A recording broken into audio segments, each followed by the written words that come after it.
আগামীতে যারা বিনিয়োগ করতে চাচ্ছে সকলের একটাই কথা যে সকলে নির্বাচনের অপেক্ষায় আছে। একবার যদি একটা ব্যাড মেসেজ যায় দেশের ভিতরে দেশের বাইরে, এটা থেকে বেরিয়ে আসা খুব কঠিন হবে। বাংলাদেশ এখন একটা বড় ধরনের আপরাইজিং এর পরে যে আমরা এখন কিন্তু দেশটার অর্থনীতিকে রক্ষা করার জন্য সকলে মিলে কাজ করছে, এটাকে সামনে এগিয়ে নিয়ে যাওয়ার জন্য কাজ করছে। সুতরাং এটা একটা বিষয়।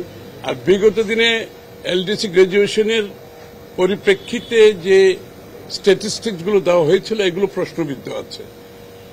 তো সবকিছু মিলিয়ে বাংলাদেশের ভবিষ্যৎ, অর্থনীতি, বিনিয়োগ, ব্যবসা বাণিজ্য যদি আমরা অব্যাহতভাবে এগিয়ে যেতে চাই, যে নতুন বাংলাদেশের স্বপ্ন আমরা দেখছি, তাহলে এই মুহূর্তে এলডিসি গ্রাজুয়েশনটা আমাদের স্থগিত রাখার জন্য সবার আমরা আলোচনা করেছি। এই মুহূর্তে স্থগিত রাখার প্রয়োজনীয়তা আছে এবং এই ব্যাপারে ওনাদের এটাও মতামত দিয়েছেন যে এই সরকার বর্তমানে যে এলডিসির বিষয়ে একটা চিঠি দেওয়া দরকার ইউএনকে, জাতিসংঘকে, যে কি এটার বাংলাদেশ সত্যিকার অর্থে এখন রেডি আছে কিনা, এই মুহূর্তে রেডি আছে কিনা, যে বর্তমান সরকারকে অনুরোধ করা হচ্ছে তারা যাতে চিঠি দেয় এবং ইউএন এর রিপ্রেজেন্টেটিভরা এখানে এসে সরেজমিনে শিয়া বাটার ও ভিটামিনে সমৃদ্ধ লিলি বিউটি সোপ, তারুণ্যময় উজ্জ্বল ত্বকের জন্য।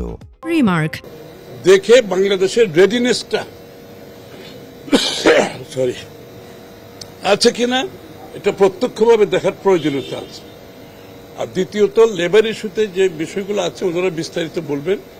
আমি শুধু এটাই বলবো যে লেবার ইস্যুতে যে আমাদের রেটিফিকেশনের ব্যাপারে ওনাদের কোনো সমস্যা নাই, কিন্তু অন্যান্য ইউনিয়নের যে বিষয়গুলো, নাম্বার নিয়ে যে বিষয়গুলো আছে, সেখানে এই পরিবর্তনটা আনলে সত্যিকার অর্থে শ্রমিকদের কোন ভাগ্যের পরিবর্তন হবে কিনা এটা বিবেচনা করা দরকার, কিংবা ইউনিয়নগুলো এফেক্টিভলি কাজ করতে পারবে কিনা এটাও বিবেচনা করা দরকার।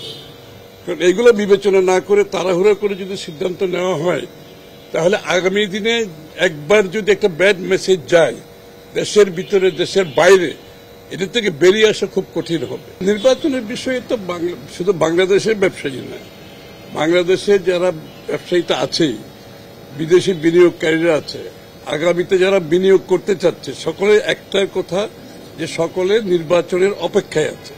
একেবারে পরিষ্কার ভাষায় বলছে তাদের সমস্ত সিদ্ধান্ত স্থগিত রেখেছে নির্বাচন না হওয়া পর্যন্ত, এবং নির্বাচনের পরবর্তী সময়ে তাদের যে বিনিয়োগের বিষয়টা বাংলাদেশের ব্যবসায়ী এবং বিদেশিরা সকলে অপেক্ষা করছে। এটা নির্বাচনের পরে তারা সিদ্ধান্ত নিয়ে বাংলাদেশে বিনিয়োগ করতে অনেকের উৎসাহ আছে, কিন্তু সবাই অপেক্ষা করছে নির্বাচনের জন্য।